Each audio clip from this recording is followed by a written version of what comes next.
aktivis Serikat Buruh di manapun kalian berada. Hari ini media YouTube dari Konfederasi Serikat Buruh Seluruh Indonesia kembali melakukan podcast, dan hari ini kita bertemu dengan narasumber yang istimewa, kawan-kawan. Nah, kita berdiskusi dengan Ibu Yumana Sagala.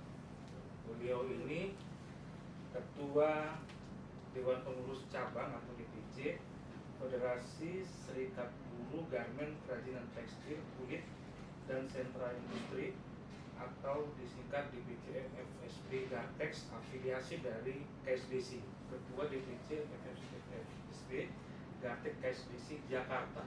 Ya.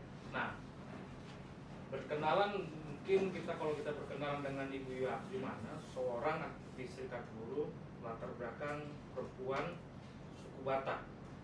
Nah, suku Batak ini kalau masuk dalam dunia organisasi perempuan Batak itu galak ya, pantang mundur kalau udah bertempur kalau dalam dunia Serikat Buruh. Tapi seperti apapun ya, Batak itu terkenal garangnya aja di luar sebenarnya, tapi hatinya rintu. Melo istilahnya. Memang ya itulah ciri khas orang Batak. Nah, tidak panjang lebar, mungkin kita diskusi sambil menggali pemikiran-pemikiran beliau ini. Nah, untuk pengantar dari podcast ini, bisa nggak sih Kak Yumana itu menceritakan mengapa bisa terlibat dan aktif menjadi aktivis buruh dan melakukan pendidikan dan advokasi terhadap buruh. Padahal dunia serikat buruh ini keras bro. Nah, keras karena lawannya pun juga memang benar-benar keras, dari pengusaha dan juga tanda petik oknum-oknum pengusaha yang tanda petik nakal. Nah, apa sih yang latar belakangnya kakak itu bisa menjadi seorang aktivis serikat buruh? Jawab ya. Sebenarnya sih untuk latar belakang bukan sih, karena aku adalah seorang pekerja dan seorang tukang jahit tadinya yang ada di produksi. Terus kenapa juga sih saya berkecimpung di serikat pekerja globalnya lah ya. 2009 itu saya adalah pekerja di mana bareng-bareng dengan teman-teman, dan di situ kebanyakan pekerja itu adalah perempuan. Jadi 85% itu adalah perempuan pekerja. Nah, kenapa sih saya bergerak di situ? Di awal perusahaan itu sih saya aktifnya di kerohanian, kewanitaan, terus bergerak ke sosial lah. Kita sering turun ke bawah gitu ya. Nah, dari situ ketika saya melihat ada serikat pekerja, kok pengurusnya itu saja dan laki-laki semua. 2009 itu saya disuruh sama teman-teman untuk maju gitu ya sebagai ketua PK lah di perusahaan, kalau diartikan PK ya, pimpinan.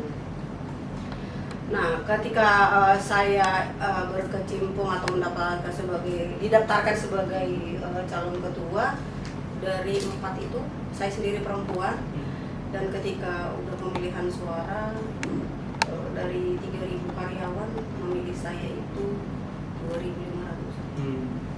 Nah, dari situ, berawal dari situ, pernah motivasi saya sih atau melihat visi misi itu, kenapa tidak perempuan yang maju gitu ketika misalkan menyampaikan hak-haknya. Perempuan itu kan lebih nyaman terhadap perempuan itu sendiri, karena ini kan dunia kerja di garmen itu ada banyak kan perempuan loh gitu kan, mungkin juga dia curhat terhadap laki-laki gitu kan. Nah, di situ mulai saya aktif dan mensosialisasikan bahwa perempuan itu juga boleh-boleh saja aktif di organisasi atas nama Serikat Pekerja pada saat itu. Nah, di dalam sebagai ketua Serikat Pekerja itu tidak berhenti di situ ternyata. Bagaimana kita menciptakan PKB, ya kan, perjanjian kerja bersama, di mana di sana itu juga banyak kepentingan perempuan, terus juga cuti haid, cuti melahirkan, atau perlindungan terhadap teman-teman itu sendiri dari dunia kekerasan berbasis gender atau pelecehan seperti itu. Nah, berangkat dari situ sehingga sampai sekarang ini masih sih menjadi background itu adalah ketika di TGSL atau di Nia Garmen itu adalah banyak perempuan. Ya kenapa saya tidak bisa mendedikasikan diri saya terhadap mereka, terus menyampaikan terhadap mereka motivasi bagaimana perempuan itu bisa bergerak dalam serikat pekerja atau memperjuangkan hak-hak mereka itu sendiri. Itu sih Bang. Artinya memang kalau saya tangkap tujuannya mulia ya. Iya. Nah, dari 2009 tuh akhirnya sudah terjun dan akhirnya sekarang ini dan menjadi salah satu pemimpin serikat buruh di DKI Jakarta, tapi udah pindah ya sekarang berubah ya, Iya. DKJ. Nah itu dikenal sebagai aktivis perempuan dan tidak jarang-jarang dan orang Iya. latar belakang.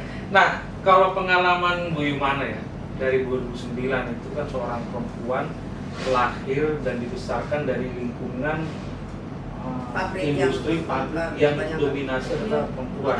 Dan tanda petik lagi, ini bukan saya ngomong bahwa itu, tapi fakta di berbagai media bahwa industri garmen dan tekstil adalah lebih dominan orang-orang yang menengah ke bawah pendidikannya itu. Iya, betul.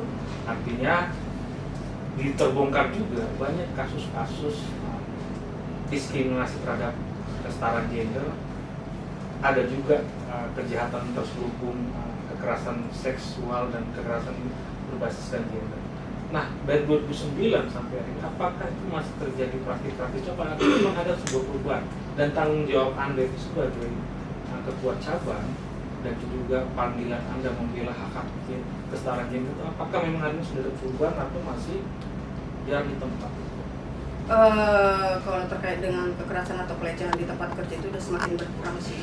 Udah semakin berkurang dengan beriringnya banyaknya pelatihan atau training yang kita lakukan, sehingga perubahan di tingkat basis ya, tingkat basis itu mereka sudah mengenal mana itu pelecehan, mana itu kekerasan, sehingga perusahaan itu juga sekarang kan banyak menerapkan juga gitu, yang udah paham gitu kan. Tapi menurut saya atau menurut saya lihat ketika misalkan itu perusahaan itu yang notabene ada brand atau ada buyer itu udah itu sih udah menjaga banget gitu kan. Ketika misalkan ada kotak saran, ada rumah perlindungan terhadap kekerasan itu sendiri, agar supaya nanti para buruhnya itu bisa melaporkan melalui akses itu seperti itu. Artinya kesadaran itu dilakukan atau didorong oleh serikat buruh. Memang pihak perusahaan juga memfasilitasi terhadap kampanye ini. Kebanyakan sih dari adanya serikat buruh sih. Serikat buruh. Ya adanya serikat buruh, adanya PKB, jadi itu menunjang untuk bagaimana mengimplementasikan itu tertuang dalam PKB dan dilaksanakan gitu. Kan ketika kalau sekarang kan ada undang-undang cipta kerja, bahkan sampai sekarang ya belum diratifikasi terkait dengan C190 gitu. Kita sih berharap itu diratifikasi. Ketika misalkan kita kembali lagi ke undang-undang TPKS gitu, menurut saya lebih dominan kepada bagaimana diratifikasinya 190. Karena itu sanksinya juga sangat top lah ya, bagus gitu untuk membuat efek jera gitu. Nah, tapi kalau di undang-undang TPKS itu masih menurut aku masih abu-abu gitu, walaupun ada sanksinya gitu.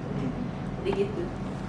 Menurut Anda ini lebih berat beban menanggung beban mengikuti menjadi aktivis buruh status laki-laki atau perempuan sih? Maksudnya gimana? Bebannya itu lebih berat mana? Perempuan atau laki-laki? Perempuan lah.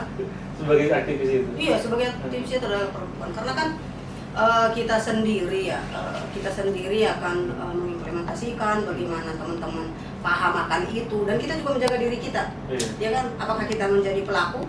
Bisa juga loh kita menjadi pelaku gitu kan, pelaku pelecehan atau pelaku kekerasan gitu. Jadi lebih kental itu terhadap perempuan. Maksud aku, apakah itu jadi beban keluarga juga menjadi? Ya bisa jadi beban keluarga sih.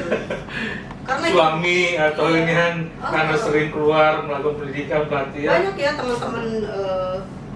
teman-teman dari pengurus lah serikat pekerja, atau misalkan dia menjadi pimpinan unit atau pimpinan basis atau DPC apakah itu menjadi resiko tersendiri bagaimana meyakinkan keluarga atau meyakinkan tetangga itu kita ini adalah seorang aktivis buruh gitu kan, perempuan ketika kita pulang malam gitu kan, terus ketika kita boncengan dengan yang bukan pasangan kita atau bukan famili kita gitu tuh kita tantangan tersendiri gitu. Bagaimana orang mencemooh, dia naik di antar orang mulu gitu kan. Nah, ini sebenarnya menjadi tantangan. Banyak sih kalau kesah daripada teman-teman di basis seperti itu, sehingga mereka ada yang bertahan, ada yang mental gitu kan, bahkan ada stagnan, udah begini aja gitu. Atau dalam lingkungan misalnya ini, Anda itu udah dikenal di lingkungan tempat tinggal untuk aktivis buruh, tapi galak kan dia apa kayak itu juga, itu menjadi stigma yang buruk atau gimana? Karena mindset hari ini kan serikat buruh tuh demo nggak pernah di luar itu paradigmanya. Iya, ketika misalkan, jangankan untuk buruh yang turun gitu ya, tapi ketika misalkan ada berita, ada siaran di TV, sekarang yang di medsos, di HP ya, oh ini buruh nih gitu kan, ini tertuju ke kita gitu, lingkungan yang tidak tahu gitu kan, bahkan di basis itu aja, di basis di perusahaan itu, ngapain sih turun-turun ke jalan gitu kan. Nah ini mendorong kita bagaimana memberikan pemahaman terhadap mereka itu, baik secara tetangga, keluarga, bahkan teman satu pabrik gitu, yang mereka itu tidak paham. Bahkan ketika misalkan ada instruksi untuk melakukan aksi misalkan atau kenaikan upah atau segala, kemarin yang tren itu yang tapera, kita ngapain turun, panas-panas, dalam skincare gua mahal gitu. Nah ini kita, ya kalau saya sih harus lebih hati-hati untuk menjelaskan itu, karena mereka itu tidak paham gitu. Yang mereka tahu itu adalah datang ke pabrik, bekerja, makan siang, pulang, sore ya tidur cantik gitu. Jadi tidak ada terpikir bagaimana mereka itu merubah sesuatu yang tidak baik itu menjadi baik. Ya contoh itulah pemahaman. Padahal di zaman sekarang kan adalah bisa kita mengakses semua berita di media sosial, iya betul. Bukan hanya Indonesia tapi dunia kita bisa genggam gitu kan, melalui medsos itu gitu, melalui HP gitu, media sosial lah, seperti itu. Artinya problem yang sekarang dihadapi ini bukan hanya melawan ketidakadilan dari sebuah kebijakan yang merugikan buruh, tapi di internal pun masih banyak buruh yang belum memiliki kesadaran panggilan sosialnya itu. Iya, masih banyak banget. Bahkan udah menjadi pengurus tingkat basis aja, ketika misalkan kita udah dorong untuk lu harus tahu, kamu harus tahu yang seperti ini, mental gitu, bisa mental. Apalagi yang namanya buruh yang notabene pergi untuk bekerja, tujuan bekerja dan mendapatkan gaji di akhir bulan kan. Iya, jadi masih tabu banget gitu. Makanya sekarang kan banyak orang, dengan hadirnya undang-undang cipta kerja, orang nggak mau berserikat gitu, kan. Karena apa?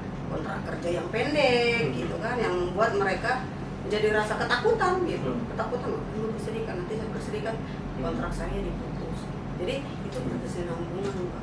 Jadi kalau saya sih pengen mempertegas, sebenarnya buruh ini masih butuh nggak sih berserikat di tengah situasi politik hari ini yang banyak kebijakan-kebijakan itu memang sangat mengancam hak kebebasan buruh, mengancam PHK ya. Karena dengan berdirinya Undang-Undang Cipta Kerja ini semakin melemahkan posisi buruh dan serikat buruh. Ya, menurut saya dan pandangan saya selama perjalanan di dunia serikat pekerja sih masih butuh lah ya. Ada serikat pekerja aja masih banyak intimidasi, baik secara pengusaha, baik secara pemerintah gitu. Tapi emang sih masih perlu kekompakan, perlu dibuat satu kotak atau satu naungan serikat pekerja ini, sehingga pergerakan kita itu bisa satu pukulan atau satu komando atau satu instruksi terkait dengan upah ya, itu bisa gitu. Tapi kalau kita tetap kotak-kotak gitu kan, sementara dalam analisis kan yang berserikat itu kan lebih banyak yang tidak berserikat daripada berserikat. Itu fakta ya, hari ini. tapi federasi banyak, serikat banyak namanya serikat. Tapi ya itu aja dari orang ini masuk ke sini seperti itu. Yang ada konflik yang timbul di antara kita serikat pekerja, sehingga ya udah gampang aja dimanfaatkan orang-orang yang tidak bertanggung jawab. Itu poinnya. Nah, Bu Yumana kan tahu ya, orang ketika masuk berserikat itu atau juga buruh pasti dibenturkan dengan problem persoalan politik, karena buruh itu adalah regulasi politik. Setiap kebijakan upah, setiap kebijakan yang lain terkait masalah tenaga kerja itu adalah politik. Itu tapi salah satunya di Senayan Iya. yang membuat kebijakan. Nah, situasi hari ini setelah 10 tahun Presiden Joko Widodo atau Jokowi berkuasa, persoalan utamanya itu adalah mungkin 5 tahun terakhir ini ya. Iya. Beliau itu banyak membuat sebuah kebijakan yang justru menjadi kontroversial. Undang-undang Cipta Kerja, terus kebijakan upah, terus tapera, terus masalah kebijakan pajak buruh, Iya. upah buruh. Upah buruh. Nah, ini saya minta untuk refleksi dan evaluasi 10 tahun pemerintahan Joko Widodo. Penilaian Anda secara pribadi dan analisis Anda sebagai seorang aktivis, apakah beliau ini memang benar-benar memihak kesejahteraan buruh atau setengah-setengah, setengah memihak pengusaha, setengah memihak pada kepentingan buruh, atau sama sekali tidak memihak? Ini Anda sebagai aktivis di buruh dan juga suara masyarakat kan punya memberikan raport penilaian, karena ini Jokowi adalah kepala negara dan dia adalah pelayan masyarakat, dan kita adalah yang memberikan pajak dan kita berpenilaian. Penilaian Anda itu apa sih raport secara positifnya? Tanggapan Anda secara kritisnya itu terhadap pemerintahan Jokowi tahun ini? Kalau saya Karena gini Mama, 5 tahun ini kayaknya paling banyak buruh yang paling demo. Iya. Yang paling banyak, hampir sebulan atau mungkin kita lewatin masa itu, buruh yang paling banyak demo 5 tahun ini. Apa sih kekecewaan terhadap buruh, terhadap pemerintah sekarang ini? Kalau saya pribadi atau menurut analis saya sih rapot merah ya. Merah saya bilang. Kenapa? Jadi tidak juga merah terus kenapa gitu kan? Jadi atau 5 tahun atau 10 tahun terakhir semenjak presiden yang masih sekarang menjabat nih tidak ada gitu, tidak ada pro buruh sedikit pun. Justru beliau itu Presiden Joko Widodo itu menerbitkan undang-undang ya bahasa kasarnya itu menginjak buruh gitu. Kenapa? Ya kan dengan munculnya undang-undang Cipta Kerja atau Omnibus Law lah, bukan hanya pekerja atau buruh yang disikat di situ ya, bahkan seluruh masyarakat melalui Omnibus Law itu. Memang sih terakhir ini pada nyadar nih masyarakat ya, ketika kita dulu cuma buruh nih demo mulu gitu kan, tapi ketika mereka sekarang mendapatkan imbas daripada Omnibus Law itu baru sadar gitu kan. Iya. Padahal kan kita buruh itu kemarin itu hanya undang-undang Cipta Kerja yang kita protes keras gitu Di kan. kluster tenaga kerja. Karena tidak ada sedikit pun untuk melindungi buruh atau hak buruh, jangankan untuk menambahi, bahkan itu kan kata kasarnya itu menginjak banget. Terakhir ini pokoknya gitulah, udah terakhir kesini 5 tahun terakhir memunculkan yang sangat menurut aku gila gitu ya, undang-undang tapera loh. Tapera ini bahkan buruh di pabrik itu, saya pekerja buruh loh Bang. Bahkan teman-teman itu banyak sampai hari ini masih ngontrak. Tapi secara logika kok disuruh bayar gitu, nabung untuk siapa? Orang miskin. Nah, orang kita aja dikategorikan masih miskin loh. Iya kan? Orang miskin Memberi kepada penguasa. Harusnya kan dia harus bilang, lu rakyat gua kerja pabrik, lu harus nyuruh ke gua, nabung untuk gua, kan begitu. Tapi nggak dibuat lah. Mana lagi yang ini yang dibuat untuk meras rakyat ini gitu kan, dengan cara apa nih? Itu kan ada PP lah, ada apa segala macam. Itu pemerintah Jokowi. Jadi sampai sekarang pun gua nggak respect lah ya, nggak respect saya gitu. Itu terus terkait dengan upah gitu kan. Apa benar itu dampak dari undang-undang Cipta Kerja khusus di kluster dan banyak turunan PT 3 Iya. Apakah hari ini upah mengalami penurunan atau Semakin menurun? itu fakta? Fakta. Kenapa? Tahun ke tahun itu tidak ada kenaikan upah kita. Kenapa dibilang kayak gitu? Ketika naik seiprit 1% aja enggak. Tapi kenaikan bahan pokok, pajak, langsung ya kan. Terus di mana kenaikannya? Ketika kita survei ya, kita survei Jakarta nih, gak layak gitu, gak pernah naik gitu. Sekarang ada 5 juta berapa ribu lah ya kan. Ketika kita survei bahan Upah dengan harga nggak cukup, jauh. Tapi bagaimana sekarang teman-teman itu berteman dengan siapa coba? Siapa? Berteman dengan siapa? Ya itu, rentenir, ya kan? Terjebak pada Iya, pinjol itu. pinjol. Sehingga apapun digadaikan oleh mereka. Jadi kerja itu hanya untuk menutupi hari ke hari saja. Padahal mereka itu sudah ditunggu di sana, lubang yang di sana dengan pinjol. Ya kan? Bahasa kasarnya itu yang pinjol.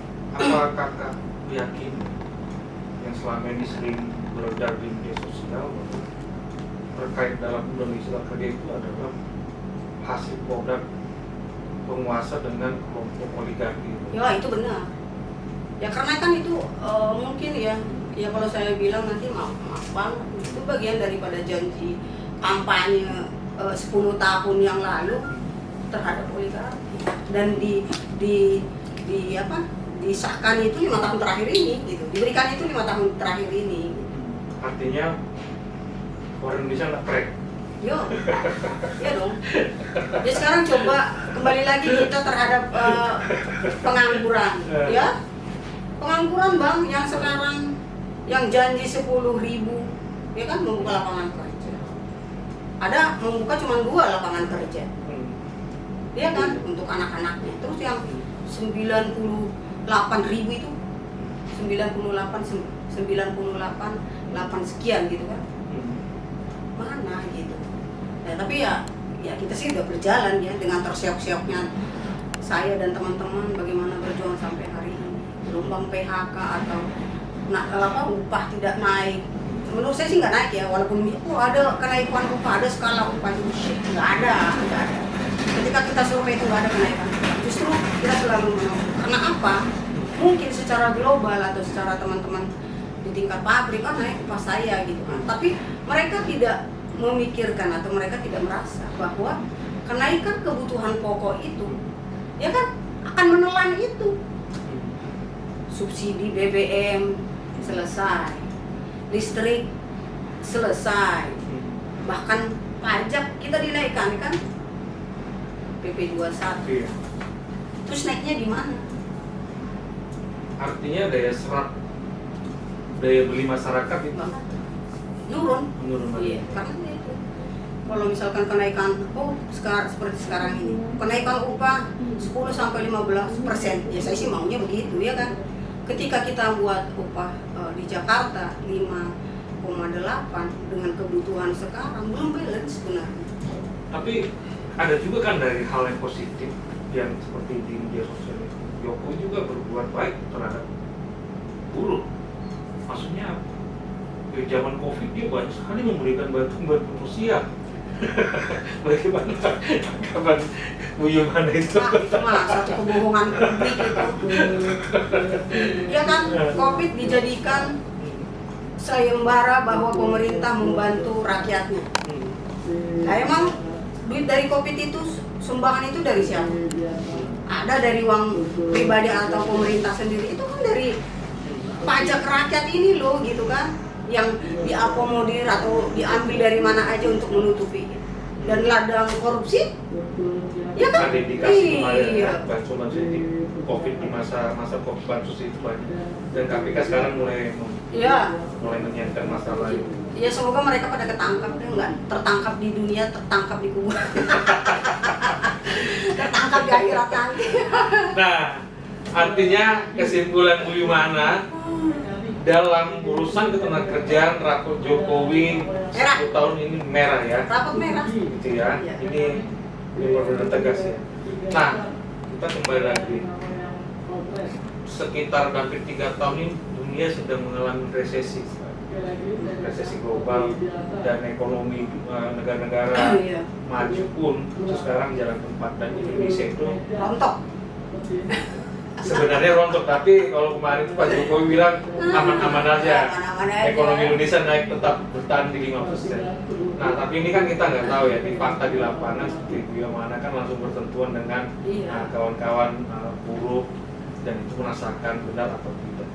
Dan hari ini kalaupun kita buka Google di internet, kita buka kasus masalah PHK, tiap hari itu update berita. dari sektor garmen sampai sekarang sudah mulai masuk di manufaktur misalnya gitu. Dan ini diprediksi tahun depan makin parah lagi, dan Indonesia diprediksi juga ya kemungkinan bisa jadi resesinya makin parah. Nah, berdasarkan versi dari pemerintah itu kemarin itu kan dari Kemenaker itu data ter-PHK itu ada 50.000 lebih itu. Iya. Itu baru di sektor garment. Tapi menurut Anda, apakah itu benar yakin jumlahnya segitu atau lingkungan itu lebih dari itu? Ya kan itu kan data kementerian ya. Dari data dari BPS juga yang merujuk dari BPS. Tapi ya faktanya di lapangan ini juga itu kok lebih dari itu PHK. Gelombang PHK kan terus berlanjut. Gitu kan? Iya. Terus kalau dibilang 50 itu udah kan data mereka. Kalau kita data kita lagi, ya kan orang setiap perusahaan juga ada yang tutup, pindah segala macam, ya kan? Kan lihat pengangguran Naik di Jakarta 1000%. iya naik. Dan penyumbang terbesar PHK itu di Januari sampai Agustus adalah Jawa Tengah. Jawa Tengah. Iya. Itu kan terus relokasinya hari ini. Jawa Tengah penyumbang terbesar itu di TGSL, maksudnya di garmen ya, di garmen. Itu terbesar penyumbangnya gitu PHK. Ya walaupun misalkan perpindahan perusahaan atau relokasi itu dari Jawa Barat, bahkan Jakarta ini ya, banyak gitu. Tapi lebih banyak di sana. Karena apa? Ketika mereka relokasi ke Jawa Tengah, Brebes, Tegal, Jepara, tidak bertahan lama. Nanti tukar lagi, ganti lagi nama pabriknya. Gitu kan? Iya. Dan makanya dengan sewenang-wenangnya peraturan yang dibuat oleh presidennya Bang Andre gitu. Presiden kita. Banyak perusahaan itu loh tidak memberlakukan upah minimum. Itu terjadi di Jakarta. Jakarta terjadi. Apalagi Jawa Tengah. BPJS kesehatan banyak yang tidak dibayar. Iya. Kenapa gitu kan? Saya bekerja pabrik. Sampai hari ini aku masih bekerja.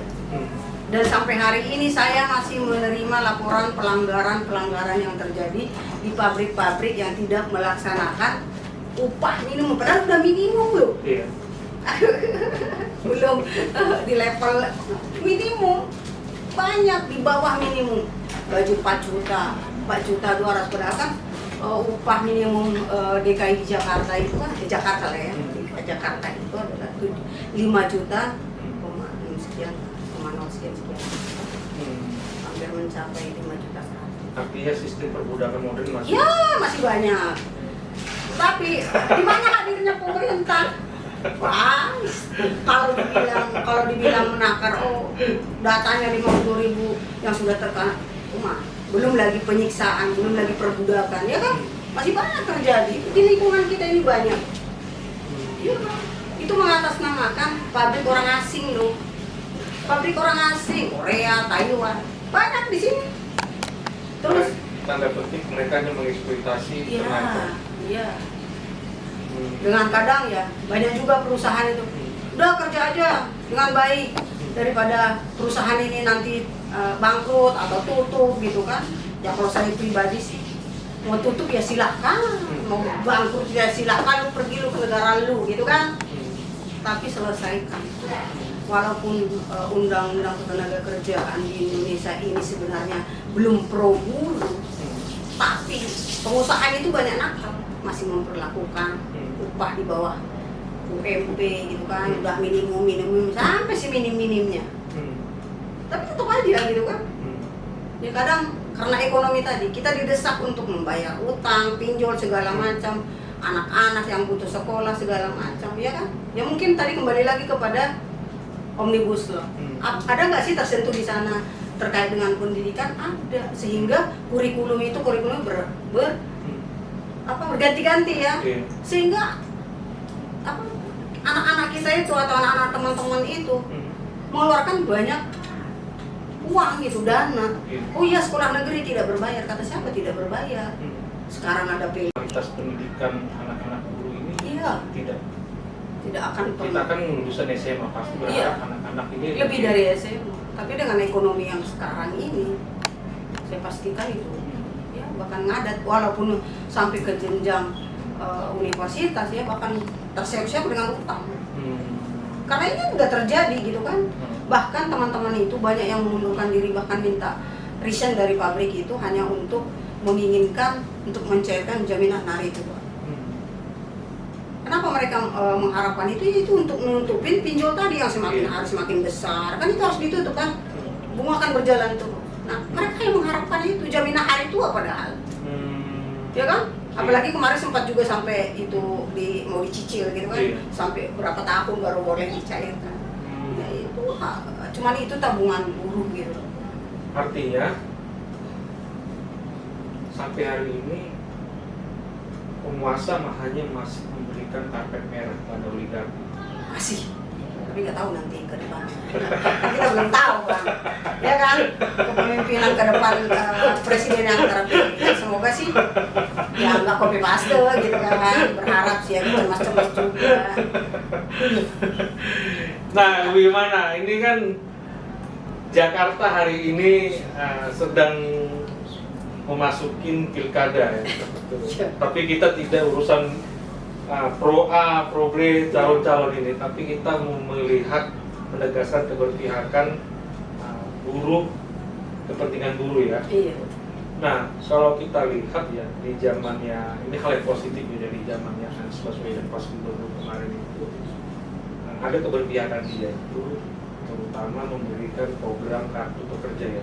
Iya. Dan buruh di Jakarta itu juga menikmati ya, menikmati bantuan-bantuan sosialnya itu, bantuan programnya itu.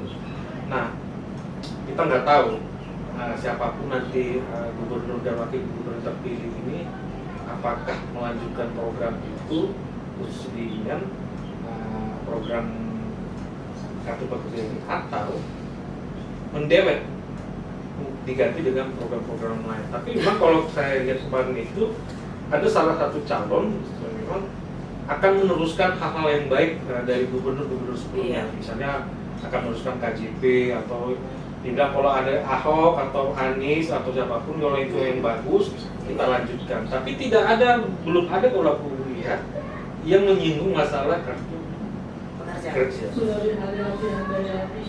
Bagaimana pendapat Anda? Padahal itu kan melihat tadi situasi ekonomi hari ini sudah sangat mengerikan, banyak buruh yang terjerat pinjol. Setidaknya program ini bisa memberikan napas lega. Tapi apakah kalau ini dilanjutkan nanti oleh gubernur terpilih, kalau tidak ini kan menjadi persoalan juga. Bagaimana sih tanggapan Anda? Ya kalau saya ya terutama DPC Garte Jakarta ya sampai hari ini sih belum memastikan siapa gitu, tapi paling tidak sih ada gambaran ke salah satu calon gitu. Nah kalau mengenai kartu pekerja itu sebenarnya sih ini sudah berjalan sebelum Anies Baswedan, tapi lebih dimudahkan itu di zamannya Gubernur Anies Baswedan. Itu memang benar tidak ada dipersulit? Tidak dipersulit, bahkan ketika misalkan kita mengurus kan perjalanan itu nggak langsung dari Bank DKI ke kita ya.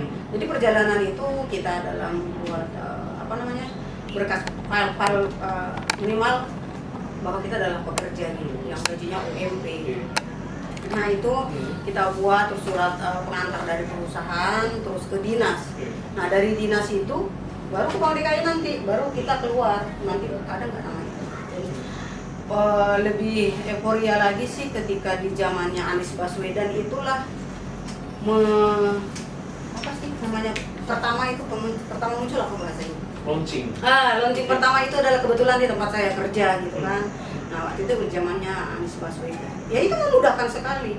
Hanya 96.000 ya mendapatkan 5 item. Beras 5 kilo, ikan, telur, daging 1 kilo, ayam gitu. Ini sangat membantu banget gitu. Dan lebih enaknya lagi ketika misalkan orang tuanya adalah yang sudah mempunyai kartu pekerja, dia secara otomatis ketika dia mempunyai anak sekolah itu otomatis dapat kartu Jakarta Pinter. Nah itu secara otomatis dia mendapatkan itu, dan juga memudahkan untuk mencari sekolah melalui KJP. Itu di zaman Anies Baswedan. Nah ketika 2 tahun itu agak sulit juga ya. Jadi itu tidak setelah Pak Anies tidak berhenti dari jabatan diganti PLT ini.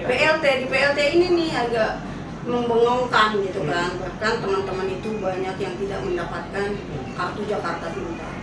Yang satu kelas itu misalkan tadinya ada 30 siswa, bisa dapat hanya 10 orang.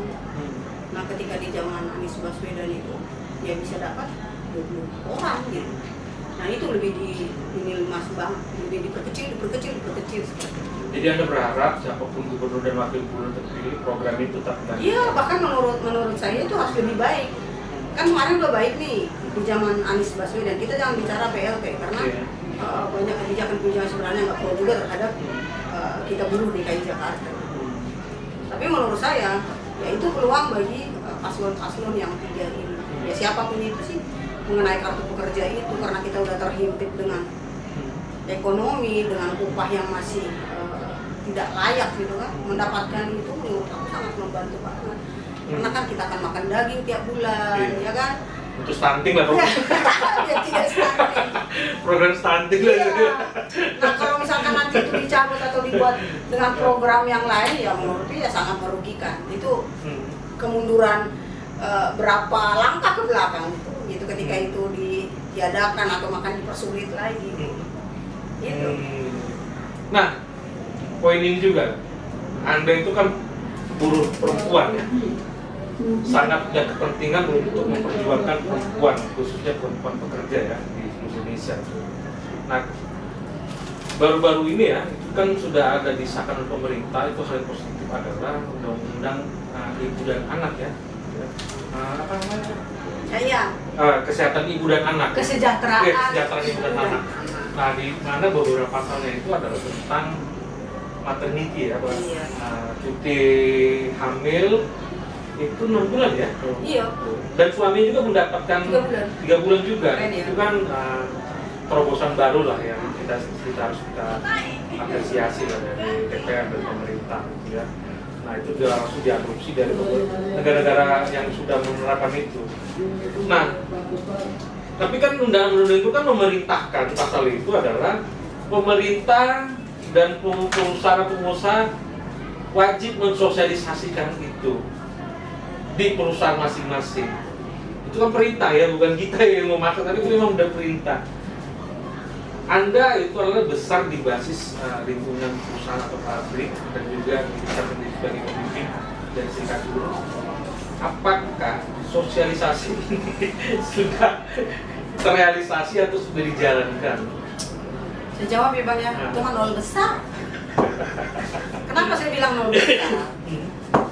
Ketika cuti melahirkan 1,5 bulan sebelum dan 1,5 bulan sesudah, ini juga berat sama pengusaha. Ya kan? Dan di Gartek itu dari 2014 itu kita berkampanye, tapi melahirkan itu adalah itu aja tidak direspon kok sama pemerintah. Kok bisa 6 bulan? Padahal kan aku pernah baca kasusnya itu dilakukan di beberapa negara itu justru tidak menurunkan produktivitas kerja dan juga tidak menurunkan ekonomi negara itu. Ya sebenarnya sih kenapa di Indonesia ini menjadi beban? Apa sih itu tadi Bang, ketika misalkan kita undang ketika cuti melahirkan 1,5 bulan dan sesudah 1,5 bulan itu juga berat bagi perusahaan. Ya kan? Saya sebagai pimpinan pekerja atau misalkan kelompok yang berimpact terhadap saya dan teman-teman saya gitu kan, susah gitu untuk mengkampanyekan itu. Dia sudah nurati atau coba memberitahukan terhadap perusahaan terhadap perusahaan bahwa ini loh keputusan daripada pemerintah. Tapi kalau tidak ada satu penekanan atau sosialisasi pemerintah dan pengusaha terhadap buruhnya, mana ada? Terus apa sanksinya ketika misalkan itu tidak dilakukan? Itu mah menurut saya sih Bang, itu hanya kampanye tersembunyi kemarin mau tanda petik menjelang Seperti menjelang. itu. Ketika coba Bang, nah ketika misalkan banyak juga guru ini tidak menerima, kan karena cuti 6 bulan itu loh, kan banyak di belakangnya itu, ya kan, yang dibayar 3 bulan, tidak dibayar 3 bulan, kan banyak yang kesono-kesononya kan, jadi menghayal 6 bulan kita di rumah. Saya sih sebagai ibu ya banget gitu kan, undang-undang itu dikeluarkan oleh Kementerian Tenaga Kerja pada saat itu kan, terus itu nama DPR ya Puan Maharani. Ini menurut gue keren banget gitu, dan kebetulan pada saat itu saya hadir ketika itu disosialisasikan undang-undang itu oleh Kemenaker pada saat itu. Tapi buktinya sampai sekarang mana? Udah selesai tuh pemilu, ya kan? Mana? Nggak ada impactnya gitu, nggak ada penekanan. Undang-undangnya indah dibaca, pelaksanaan jauh dari harapan. Jauh dari harapan. Ya kan? Jauh dari harapan, nggak ada itu. Waduh, artinya. Nah, yang udah cuti melahirkan 14 minggu itu loh, yang udah diserukan dari sebelum-sebelumnya. Iya. Ada nggak ada juga itu 14 minggu loh. Ya kan? Kalau cuma 1,5 itu sudah berjalan, walaupun tanda kutip lagi banyak perusahaan yang melanggar itu.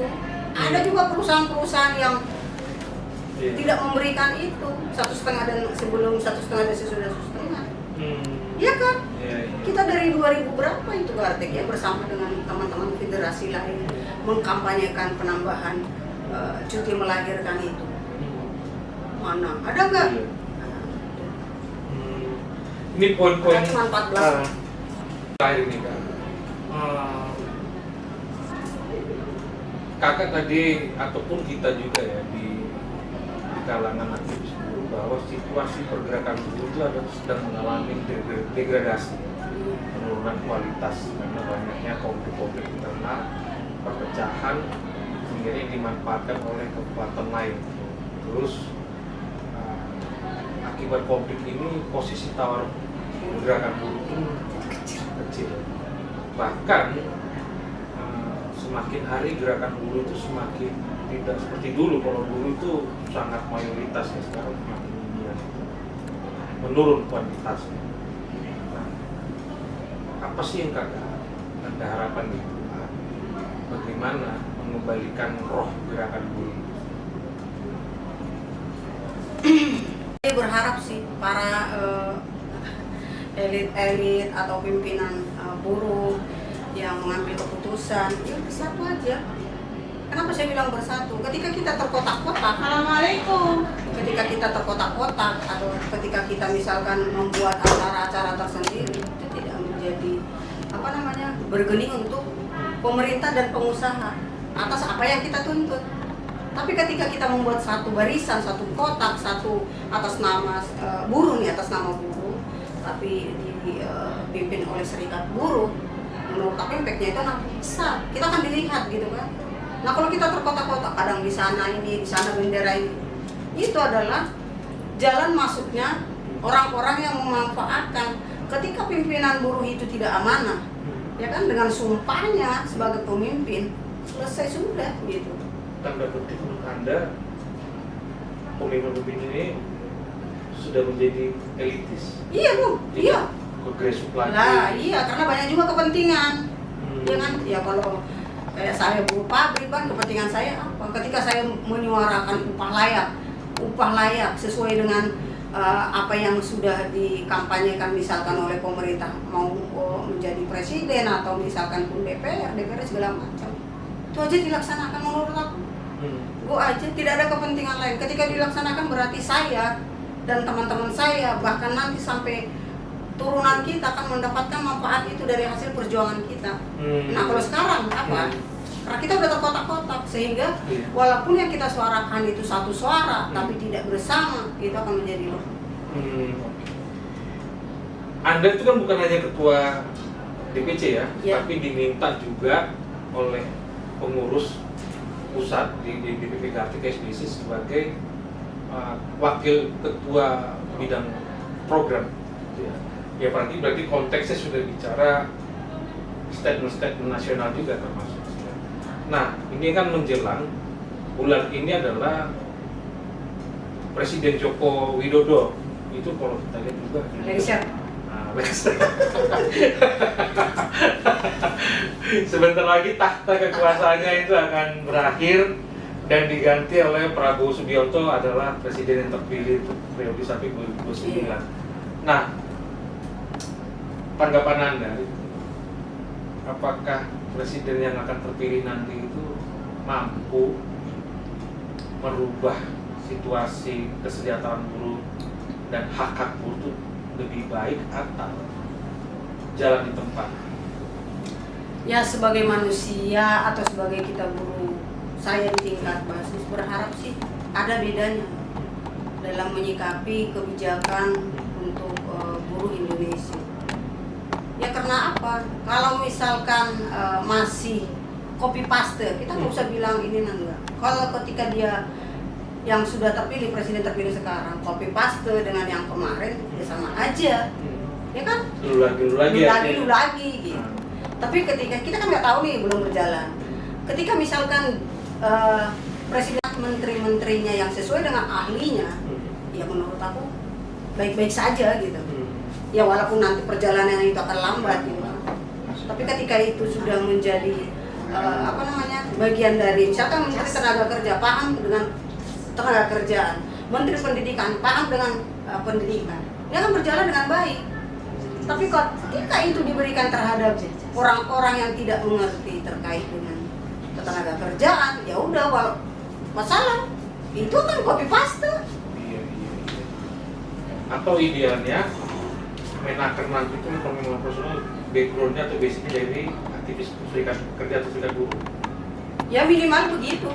Supaya mereka mengerti persoalan regulasi tenaga kerjaan. Iya, itu tadi menurut saya itu ketika mereka bersama, serikat buruh ini bersama mengusung satu nama untuk bisa disodorkan gitu kan, itu menurutku lebih baik gitu. Tapi kalau misalkan hanya balas budi juga ditempatkan orang-orang yang tidak paham dengan ketenaga kerjaan, ya selesai sudah, nasib saya akan di situ saja. Sangat gamblang ya penjelasan Anda itu tentang persoalan regulasi dan persoalan politik tentang dunia perburuhan. Yang terakhir ini, apa sih harapan Anda secara pribadi untuk kebaikan buruh Indonesia di masa depan di tengah rumitnya persoalan buruh hari ini? Kalau kita bicara buruh, kembali lagi kepada pemerintah yang terpilih lah ya, mengharapkan kebijakan yang atau mengeluarkan undang-undang yang pro. Itu aja. Ketika Anda setuju misalnya kalau apakah ada ya dan cabut omnibus law undang-undang ada undang-undang keyakinan cipta kerja. Prabowo mungkin tergerak hatinya merevisi lah atau mencabut. Karena sampai hari ini saya dan berharap buruh Indonesia tolak ya kan, tolak dan cabut undang-undang omnibus law atau undang-undang cipta kerja. Berarti itu jawabannya ya? Iya, itu. Jadi nggak muluk-muluk. Ayo kita bersatu, buruh. Sebenarnya pengen sampai subuh sih diskusi karena banyak yang sebenarnya harus dibedah supaya kita dapat poin-poinnya. Namun berhubung waktu yang sangat padat dan mungkin di lain waktu saya berharap bisa kita lakukan diskusi-diskusi lagi melalui media YouTube PSBC. Nah, terima kasih kepada Bu Yumana Sagala yang telah menyempatkan waktunya untuk berdiskusi, dan karena tujuan diskusi ini adalah juga pastinya untuk melakukan pencerdasan terhadap buruh. Tidak hanya untuk di KSBC tapi keseluruhan buruh kalau mereka menonton melihat ini nanti. Di penghujung ini, diskusi ini atau podcast ini ya kita buat kita angkat teriakan slogan Gartex ya. Iya. Gartex cerdas, berani, militan. Terima kasih. Terima kasih.